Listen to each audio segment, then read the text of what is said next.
datang di The Counter Press. Pada episode kali ini kami akan membahas banyak pemain Chelsea eksodus ke Arab Saudi. Emangnya Chelsea dan Saudi punya hubungan apa sih? FIFA tunjuk Indonesia jadi tuan rumah Piala Dunia U17. Tragedi Kanjuruhan apa kabar ya? Marhaban ya Liga 1. Tapi makin banyak pemain asing nih. Apalagi ada format baru juga, pakai playoff.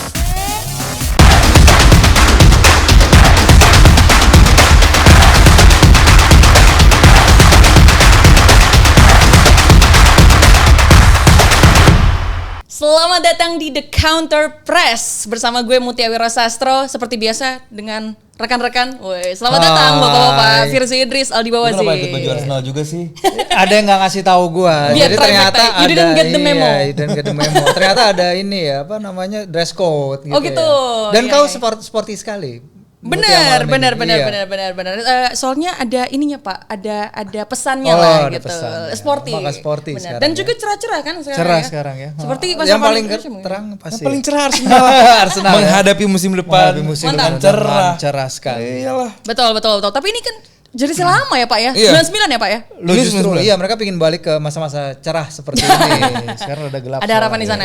Kalau Newcastle baru-baru mau cerah. Mulai cerah. Ada dua jersey Arsenal di sini. Kita bukan membahas kedatangan Declan Rice. Waduh, di jinx kayaknya ini ya. Saat kita tayang nanti. Iya. Masih ini finalisasi metode pembayaran. Iya. Ya, pakai pay letter atau enggak gitu. Bukan. Letter, iya. Arsenal itu, tapi kita akan membahas yang lebih seru lagi ya kan, soal Chelsea yang lagi seru-serunya cuci gudang. Ya jadi sudah sampai saat ini sudah ada 7 pemain ya kan, hasil transfer 2,56 triliun rupiah hasil dari transfer hingga saat ini. Nah, Chelsea lagi cuci gudang tuh maksudnya kalau kita lihat dari sebagai sisi fans gitu ya. Apa sih Zi, apakah ini tone bahwa emang yang dipangkas itu ya emang udah deadwood atau emang lagi menghindari financial fair play atau seperti apa? Iya, padahal yang Greenwood main di klub sebelah ya. Oh beda Pak. Ini beda. Ya. Ini Deadwood. Oh iya, kirain green. Kirain yang hijau, bukan. Udah tua. Jadi, masih aja begitu ya. Enggak tua banget. Bapak ya. Bapak. Justru itu karena jokesnya bapak-bapak. Semoga nangkep ya. Leeds apa MU? Iya, bisa sih MU. Ada dua iya, ya. Kan Sam Greenwood.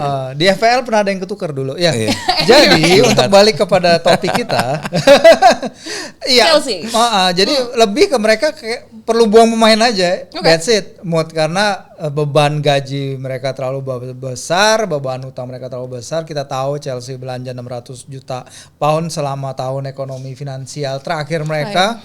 Mereka beli pemain gila-gilaan, beli pemain yang pay later juga, benar kata Mutia. Jadi emang pay later itu sekarang metode pembelian yang disukai klub-klub Liga Inggris lah. Betul. Iya, jadi klub Liga Inggris sekarang punya utang hampir 2 miliar pound untuk pay later pemain, apalagi kalau kita ngomongin Chelsea. Kemarin siapa penyerang dari Villarreal tuh si Nicholas Jackson itu juga kontraknya 8 tahun. Pay laternya 8 tahun. Jadi itu juga udah panjang banget. Dah. Mereka tapi secara tahun finansial mereka harus kemarin udah lewat tenggatnya 30 Juni 30. Mereka udah harus menuntaskan penjualan pemain karena itu akan masuk ke pembukuan mereka, neraca pembukuan mereka dan mereka sukses dapat 200 juta. Jadi itu udah awal yang let's say ya lumayan lah buat Boli untuk sedikit menyeimbangkan neracanya dia. Walaupun masih banyak banget utangnya. Iya. Paling enggak buat mempertipis berhasil mereka gitu Chelsea. Makanya kenapa sebelum tanggal 30 jor-joran dijual. Karena ya itu pencatatan untuk musim depan itu setelah tanggal 30 dan musim ini setelah pas tanggal 30. That's why banyak yang salah kaprah gitu. Berkali-kali gue bilang bahwa tahun ini enggak akan ada yang kena FFP. Tahun depan juga gak akan ada yang kena FFP. Di tahun ketiga baru mungkin ada yang kena. Karena FFP ini kan per 3 tahunan ya. Sistemnya 3 tahun bukan per musim. Ini yang banyak orang masih belum ketukar gitu. Kayak MU juga kan bilang kemarin mau beli pemain cuman gak bisa gara-gara takut kena FFP. Itu banyak orang yang salah gitu. Gak mungkin MU kena FFP sekarang tuh gak mungkin. Berarti menurut lo emang lagi panic selling atau gimana gini. nih Di? Kenapa MU gak berani beli pemain sebelum tanggal 30 kemarin? Karena sebelum tanggal 30 MU perlu nutup buku. Nah setelah tanggal 30 baru MU bisa beli pemain. Karena sebelum tanggal 30 itu penutupan untuk buku kemarin. Nah kemarin juga Chelsea. Ya makanya Mason Mount benar-benar dilepas sebelum tanggal 30. Karena Chelsea benar-benar perlu nutup sebelum tanggal 30. Itu yang perlu dilakukan dulu pertama. Dan ya seperti yang Firzi tadi bilang, Chelsea harus jual pemain. Karena Pochettino ini bakal beli pemain. Sebenarnya gini, kalau kemarin Firzi bilang 600 juta.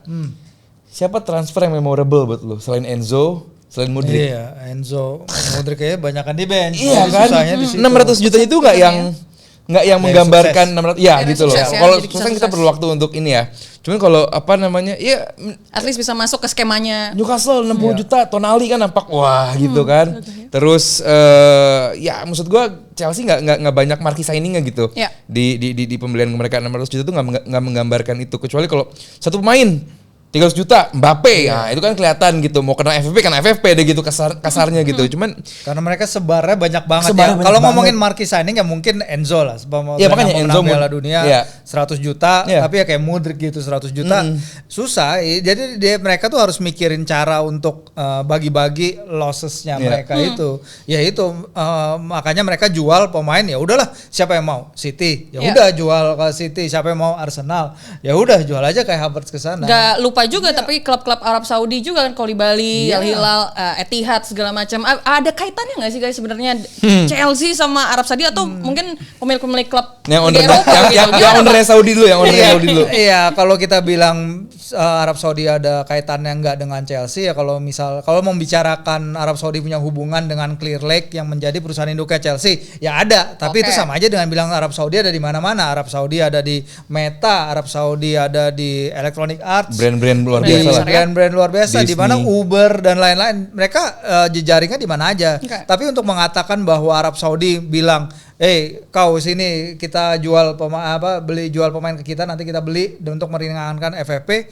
kayaknya mereka nggak nyampe tahap itu. Okay. Jadi terlalu berlebihan kalau bilang Arab Saudi mempengaruhi Chelsea untuk menjual pemain ke Arab Saudi. Enggak, kebetulan emang Arab Saudi jadi satu-satunya liga yang bisa punya capability untuk membeli pemain-pemain yang begitu mahalnya ya dalam ukuran Eropa ya. Karena kita lihat kalau Serie A, sekarang Serie A nawar Pulisic 15 juta euro itu kan rendah banget. Dan juga Ruben Loftus-Cheek datang 16. 18, ya itu masih juga rendah. Dan ini buying power Liga Arab Saudi hanya Liga Arab Saudi yang bisa menyaingi Premier League dalam buying power. Buying power, menurut lo sendiri bener gak sih kata netizen atau kata media-media di luar sana yang bilang bahwa sebenarnya Liga Arab Saudi ini merusak harga pasar di Liga Eropa, karena itu tadi misalnya overprice atau bisa jor-joran begitu. Iya, that's why kenapa sampai akhirnya Gary Neville protes ya kan, bilang sebenarnya Harusnya di embargo aja gitu ya. enggak. Kalau gue justru Iya, itu konyol sih. Iya, gue soal embargo itu konyol karena kita nggak mungkin membatasi transfer pemain ke luar negara. Cuman kalaupun emang hal ini belum dibuktikan bahwa ada hubungan nih Chelsea sama Clear Lake gitu. Itu dulu aja karena kita kan cuma bisa berasumsi nih sekarang. Padahal kita harus tahu juga bahwa banyak billion dari aset dari Clear Lake itu dipegang sama PIF dan sebaliknya. Jadi asetnya saling pegang. 2002 saat Clear Lake mau ke Chelsea, bantuannya juga dari PIF gitu, Public Investment Fund dari Saudi. Jadi saling berkaitan lah kalau buat gue sih gitu. Cuman kenapa mereka pada ke Saudi, terbukti apa enggak itu masih butuh waktu.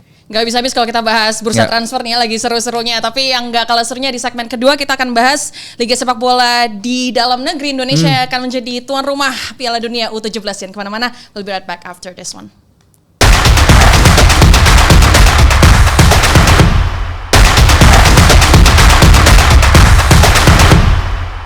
Welcome back to the Counter Press yang membahas isu terkini lewat opini dan counter opini. Segmen kedua kita akan membahas Indonesia yang katanya tiba-tiba ya baru aja sekitar 2 pekan lalu ya 23 Juni 2023 ditunjuk jadi tuan rumah Piala Dunia U17 menggantikan Peru ya guys ya. Kalau kalian sendiri pendapatnya gimana nih? Apalagi cukup terlihat terburu-buru gitu ya selama padahal ada isu-isu lain seperti salah satunya tragedi Kanjuruhan begitu yang juga belum jelas. Kelanjutannya gimana? Kalau soal Kanjuruhan ya tentu harapan kita adalah kasus ini segera selesai ya kan. Kita harap bahwa ya baik semua pihak yang terlibat bisa menyelesaikan masalah ini biar kedepannya bisa menjadi pelajaran dan kita bisa lebih baik lagi gitu. Dan sampai Indonesia terpilih ini kan gara-gara Peru mengundurkan diri, gara-gara mereka menganggap bahwa anggaran keuangan mereka difokuskan untuk pemulihan, pemulihan bencana alam segala macam. Jadi force majeure wah kita nggak bisa nih kondisi kayak begini untuk menjalankan sebuah event sepak bola internasional juga gitu. Apalagi U17 World Cup ini kan gelaran termuda, ada U17, U20 gitu, dan di hari yang sama juga diumumkan bahwa U20 Women juga diumumkan dan kebetulan waktu itu U17 World Cup Men di Indonesia gitu. Dan bagi tim dari PSSI bahwa ya lapangan sudah pasti siap karena kan yang disiapkan untuk si FIFA World Cup U20 kemarin gitu. Iya. Dan tentu ini bakal menjadi tantangan dan ini justru akhirnya mematahkan anggapan orang bahwa kalau kita kemarin sampai gagal jadi tuan rumah U20 bakal sulit dapat event internasional. Enggak nih. Dapat nih. Apa karena U17 gak ada Israel? Kalau kata gue mungkin kesana arahnya ya. Ya ini sebenarnya faktual aja kan karena kalau menilik dari kasus U20 kan demikian. Di rilis FIFA pun kan karena kenapa Indonesia sampai nggak bisa jadi tuan rumah gara-gara tidak bisa menjamin keselamatan salah satu peserta tuan rumah. Peserta ini. Tapi jangan lupa juga Z karena kan berbarengan juga nih dengan Liga 1 gitu ya. Ini kalau kita katakan infrastruktur gitu ya. Jadi stadion mana aja nih yang bakal dipakai? Jadi kalau kita lihat 6 stadion yang dipakai kan merupakan kandang tim-tim Liga 1 ya bahkan sampai GBK pun. Dan kalau kita lihat sebenarnya hal serupa yang terjadi ke Argentina nih di Piala Dunia U20 kemarin. Karena Piala Dunia U20 mereka ditetapkannya juga rada late sekitar 4 minggu berapa minggu lah sebelum turnamen. Jadi Liga Argentina juga lagi jalan. Jadi stadion terbesar Argentina nggak dipakai, bahkan stadion terbesar mereka tuh adalah stadionnya Independiente kalau nggak salah itu kapasitasnya 53.000. Terus mereka juga nyiapin ada satu stadion baru yang kapasitasnya itu sekitar 30.000. Namanya rada susah nih. Único Madre de Ciudades. Nggak tahu gimana lah. Ciudad lah. Iya. Jadi mereka juga nyiapin hanya 4 stadion. Yang tadinya Indonesia 6 stadion tapi they get it done. Jadi memang sekarang isunya adalah bagaimana memanfaatkan stadion-stadion yang ada karena stadion-stadion yang ada ini udah lolos verifikasi FIFA. Jadi walaupun dulu ada yang nyebut bahwa masalah infrastruktur jadi penyebab, ya enggak juga karena tim FIFA yang datang ketika itu sudah puas dengan keadaan sebelum turnamen U20 yang akhirnya dibatalkan bahwa mereka sudah puas dengan stadion. Jadi memang isunya sekarang adalah bentrok jadwal aja yang di GBK itu nanti. Stadionnya juga termasuk JIS juga ya teman-teman ya? Ya kalau yang di 6 itu enggak kan? Apa namanya? GBK, Jakarta 1, Bali 1, Solo 1, terus Palembang juga, Surabaya sama satu lagi itu Makassar Pokoknya Makassar enggak. Jadi Bandung. Okay.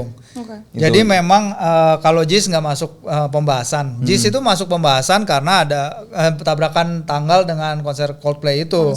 Yang pastinya akan perlu persiapan lama lah di stadion yang nggak memungkinkan. Jadi memang JIS sekarang isunya kemarin beberapa hari lalu juga gue baru ngomong dengan safety and security officer yang dari PSSI itu mengurusi stadion. Memang dibilang ada beberapa hal yang membuat JIS masih belum bisa jadi untuk laga FIFA ya. Apa tuh? Antara lain akses sih sebenarnya. Tapi ada beberapa. Tapi memang itu masih penilaian dari internal ya. Jadi yang menentukan adalah FIFA. Jalannya jauh banget sih, Bang. Jalannya jauh banget, tapi kalau lu datang ke konser musik yang waktu itu tuh sempat ada di JIS kan itu aksesnya kan bermasalah. Transportasi. Sudah pulang malam. Parkiran di sana sedikit karena orang dipush untuk masuk transportasi umum. Shuttle, tapi transportasi umum itu belum terkoneksi dengan baik dan juga stasiun keretanya dan lain-lain. Tapi itu berkaitan dengan crowd management, dengan safety regulations, dengan bahkan berhubungan dengan laws of the game dan macam-macam regulasinya FIFA. Jadi ada banyak itu yang harus dipecahkan. Belum lagi akses bus menuju ke tempat masuk pemain itu juga harus diperhatikan. Jadi secara lapangan I've been there sebelum jadi. Saya ngomong lapangannya ke project manajernya, lapangannya itu rumputnya sama kayak di rumput Bernabeu, Santiago Bernabeu. Yang bikin ngerancang stadionnya itu sama dengan yang bikin Tottenham Stadium. Oh, jelek dong. Iya, karena kamu pakai baju Arsenal, makanya jelek. Panas terus. Iya, panas terus. Dan sound systemnya Santiago Bernabeu salah satu yang terbaik ya di Indonesia. Tapi memang itu dia hal di luar itu yang harus dibenahi. Ada VAR nggak sih ntar? Kemarin U17 mungkin masih digodok juga ya sama PSSI sekarang ya, karena toh persiapannya kan akan untuk paruh kedua Liga 1 nanti. Jadi why not aja sekalian. Kita nggak tahu. Kita nggak tahu lah. Pokoknya masih ada banyak perkembangan yang masih dalam beberapa hari terakhir, terutama ketika nanti tim dari FIFA itu datang. Ya jelas sih harapan kita ya berhasil lah gitu. Benar. Bisa karena sampai kemarin gue lihat rilisnya sampai Indonesia ditunjuk karena berhasil dalam pertama FIFA Matchday, Terus kemarin juga saat menghadapi Palestina dan Argentina dianggap berhasil itu. Iya, dan U17 emang nggak kaleng-kaleng ya. Yang lulus dari situ tuh Javier Saviola, Toni Kroos, si Victor Osimhen. Victor Osimhen satu-satunya pemain yang cetak double digit gol dalam satu turnamen Piala Dunia U17. Itu di Chile 2015. Tapi Nigeria sang juara terbanyak itu nggak ikut ya, nggak ikut turnamen. Mereka 5 kali juara, mereka nggak ikut. Jadi ada Argentina, ada Brazil. Juara bertahan datang ya. Dari nama-nama bintang aja yang Yoi. juga akan masuk begitu ya, apalagi klub-klub timnas-timnas U17 begitu ya. Tapi kalau kita lihat kan ini juga Indonesia akhirnya punya privilege bagi tuan rumah untuk masuk, padahal dalam kualifikasi aja nggak lolos gitu ya. Banyak media yang bilang bahwa wah jangan-jangan Indonesia anak kesayangannya FIFA nih gitu kan, dan pemindahannya dari Peru ke Indonesia pun juga terkesan tiba-tiba begitu, Bram. Iya, menurut gue sih nggak tiba-tiba ya. Menurut gue pasti di belakang layar udah ada pembicaraan dari awal, dari bahkan dari ketua umum PSSI datang ke rumahnya si Gianni Infantino di Qatar, itu pasti udah ada pembicaraan ke arah sini. Itu gue hampir pasti yakin banget. Dan apalagi ketika Argentina gagal menjadi Argentina bisa datang ke sini pun emang nggak gampang loh untuk bawa juara dunia ke sini hanya 6 bulan setelah mereka jadi juara dunia. We need exceptional cases untuk bisa menjadi seperti itu. Jadi menurut gue memang pembicaraannya sudah berlangsung sejak lama, dan memang pengumumannya sekarang, walaupun FIFA sampai sekarang ini ya direkam, kita sebenarnya belum bilang tanggal turnamen aja. Karena tanggal turnamen itu masih ngikutin tanggal turnamen di Peru. Lagi nunggu hari baik ya. Bisa lagi ngitung kalender. Bulan baik. Di lu juga setuju gak bahwa ini menunjukkan wah memang Indonesia nih kekuatan lobbynya memang tetap ada gitu, walaupun ada beberapa lihat Pak Erik berarti ya. gitu. Pak Erik ya. Berarti kita harus angkat kalau kekuatan lobby gue setuju. Iya, makanya dan ini ya mungkin salah satu kekuatan Pak Erik, makanya di mata Eropa, di mata dunia dia ya waktu di DC United atau di Inter Milan dia kan luar biasa juga. Dan kalau buat gue pribadi sebagai penikmat sepak bola, gue pengen coba hilangin kata U17-nya. Udah aja di Indonesia tuan rumah Piala Dunia. Gitu, bisa nggak, mampu nggak, bagaimana transportasi, bagaimana macet, penyelenggaraan, tempat tinggal dia di sini, nanti komplek atletnya luar biasa lah gitu. Jadi buat gue ini sebuah privilege yang tadi Mutia bilang bahwa ini privilege bagi Indonesia untuk bisa mengundang, menyambut ya kan para calon-calon balon d'Or di masa depan ini ya kan, dan siapa tahu nanti waktu tahun 2023 main di Jakarta tuh orang. Nah, gitu, itu privilege bagi kita. Segmen ketiga kita akan membahas Liga 1 yang udah mulai ya musim 2023-2024. Jangan kemana-mana, tetap di The Counter Press.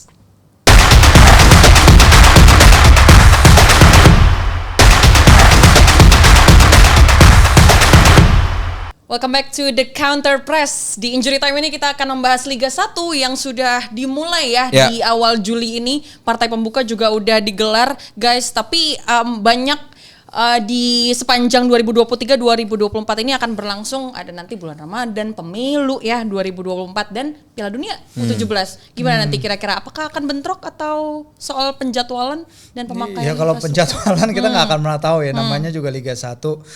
Kemarin aja kan laga Persija PSM mundur sehari, hanya H-2 sebelum pertandingan. Soal jadwal we'll never know, walaupun memang yang membuat saya lebih tertarik sih sebenarnya ya ke Liga 1 kali ini emang adalah adanya terobosan-terobosan ya dari PSSI yang baru, kepemimpinan PSSI yang baru, soal ya musim bergulir, soal adanya playoff dan lain-lain, bahkan nanti ada VAR. Bentar gue potong, yang ngatur itu PSSI apa LIB sih? Ya LIB kan under PSSI, jadi pasti dikendalikan. Supervisi. Pasti dikendalikan. Idenya kan dari PSSI. Oh under ya, LIB itu under PSSI. Iya. Jadi memang yang menarik itu tadi bagaimana ada banyak hal yang baru yang bisa kita lihat. Bahkan dari sisi tayangan pun ada beberapa hal yang berubah kalau perhatiin. Walaupun ternyata kalau lihat laga kemarin ya Persija PSM tetap aja rumput lapangan jadi rusak karena ada acara sebelumnya ya nggak maksimal lah. Tapi ya kita lihat beberapa stadion udah dibenahi juga akibat dari Piala Dunia U20. Ini ada sisi positifnya Piala Dunia U20 yang kemarin batal yang akhirnya akan jadi U17, yaitu bagaimana stadion-stadion perubahannya kita kerasa rumputnya lah dan lain-lain. Walaupun kalau kita lihat juga ada beberapa isu dengan tiketing ya yang menjadi masalah dari para teman-teman supporter di Bali, teman-teman supporter di Bandung, soal kenaikan harga tiket. Mereka klub bilang bahwa ini adalah ya salah satu ekses dari peningkatan kualitas stadion karena Piala Dunia U20, tapi kalau kita lihat kesan dari teman-teman di lapangan masih aja becek, masih ada aja yang perlu dibenahi. Jadi ya itu sih kalau kita lihat, tapi gue sih lebih optimistis tahun ini ketimbang mungkin tahun-tahun sebelumnya ya. Sudah ada pelajaran ya dari tahun-tahun sebelumnya dan penyelenggaraan sebelumnya juga mungkin di sistem Championship Series dia kayak playoff ya dia di Liga Amerika ya, keren ya. Seharusnya mereka kalau menurut gue ya mereka seharusnya bisa nemuin padanan kata dalam bahasa Indonesia sih. Playoff apa ya? Iya itu dia, nanti kita harus lihat padanannya apa, tapi kalau seharusnya regular series dan play ya itu kan maksudnya karena gitu ya, ketuanya juga basket kan, jadi berlama berkecimpung di dunia basket, jadi mungkin istilah-istilah ini dipakai istilah bikin basket. East sama West kalian ya. Conference. Gue tuh pinginnya kayak gitu ya justru. Kalau timur barat ketemu kan lu kan nggak tahu karena Indonesia kan besar banget. Kita nggak tahu bayangan Indonesia itu sebesar apa. Jaraknya tuh kalau dari London sampai Azerbaijan gitu kalau direntangin dibandingin dengan negara Eropa ya. Dan sebenarnya timur barat make sense walaupun eksesnya adalah kita nggak akan lihat mungkin gue nggak mau timur barat, gue anak selatan. Tim barat ya. Jadi nggak mau. Jadi lu selatan utara. Selatan utara. Inggris kan Inggris. Dan tadi dibilang musim ini ada yang banyak baru tadi terobosan-terobosan. Iya bagus, cuman karena baru dimulai kita belum tahu apakah ini cocok apa enggak, sesuai apa enggak. Cuman namanya pengen dicoba ya silakan gitu. Mungkin ini manajemen baru, terobosan baru pengen dilakukan, mungkin pengen beda sama manajemen sebelumnya. Ya wajar lah namanya. Tapi gini sih, awal-awal yang disayangkan mungkin ya dari beberapa pertandingan ronde pertama, pekan pertama adalah ya sorry to say tapi kualitas wasit seharusnya bisa lebih lagi. Kacau sih. Iya, masih Aldi udah lebih kacau, kalau gue masih bahasa sopannya lah, masih bisa lebih baik. Tapi dia menurut dia kacau ya udah. Kemarin last man nggak di kartu merah. Iya, exactly itu dia. Bahkan soal offside urusan gitu masih aja ada. Kenapa nggak pakai VAR sih? Problem. VAR kedua paruh kedua musim karena emang belum siap kan itu. VAR itu nggak segampang yang orang kira karena harus ada relay, harus ada duit. Begitu ada ini juga, siap gue yakin. Lu ada gini tapi lu bangun relay. Kalau ininya nggak ada yang nggak siap-siap. Karena real time kan apa? Iya karena real time. Kalau misalnya di Inggris aja lu di Stockley Park sampai ke stadion mana Manchester itu kan jaraknya nggak seberapa. Lu dari stadion dari misalnya di Jakarta atau di mana pun nanti pusat VAR terus nanti ke Makassar. Nggak mungkin satu titik, bisa ada beberapa titik sih. Itu dia makanya. Iya. Selain Championship Series kan juga ada banyak peraturan yang berubah, salah satunya juga peraturan pemainan internasional begitu ya. Yang tadinya 31 jadi 51 pemain internasional, 1 pemain dari Asia Tenggara. Ya, itu kan pas untuk line up-nya ya. Dan mulai tahun ini kan katanya enggak tahu mulai tahun ini apa sebelumnya udah mulai, intinya Indonesia kayak pengen lebih open atau lebih menyambut para pemain talenta asing, enggak membatasi, enggak takut kompetitif dengan pemain-pemain dari luar negeri gitu. Mereka enggak takut. Iya, dan ini sebenarnya ngikutin regional ya. Di regional peraturan regional AFC dan Champions League dan AFC Cup. Dan 5+1 oke kita lihat, tapi sebenarnya ada juga kok beberapa darah muda yang mengilap pada pekan pertama. Ramadan kemarin golin. Dari Persebaya Tony Firmansyah juga jago, itu bisa menjadi hal ya. Ada peraturan yang U23 itu harus main 45 menit minimal. Itu sebenarnya juga satu cara untuk menambah kualitas pemain muda kita. Itu baru apa dari kemarin? Baru itu. Oke. Biar nggak kalah juga ya kayak sama pemain internasional. Seru banget, kayaknya kita akan nantikan kelancaran dari liga-liga yang berada di Indonesia. Apa ya? Gue netral sih. Tim gue udah nggak ada soalnya. NTRL. Kalau gue Persija. Persija. Gue nggak pengen Persija kepleset lagi ke musim lalu. Karena kan gila musim lalu PSM kan, siapa yang ngira PSM juara, tentu mereka luar biasa. Gue yakin Persija tahun ini bisa lebih fokus. Siap. Kita ketemu lagi minggu depan untuk lihat hasil-hasilnya seperti apa ya yang udah bergulir nanti di The Counter Press. Firzi sama Aldi, thank you so much udah menemani di episode ketiga. Kita akan kembali di minggu depan. I'll see you guys next week. Bye.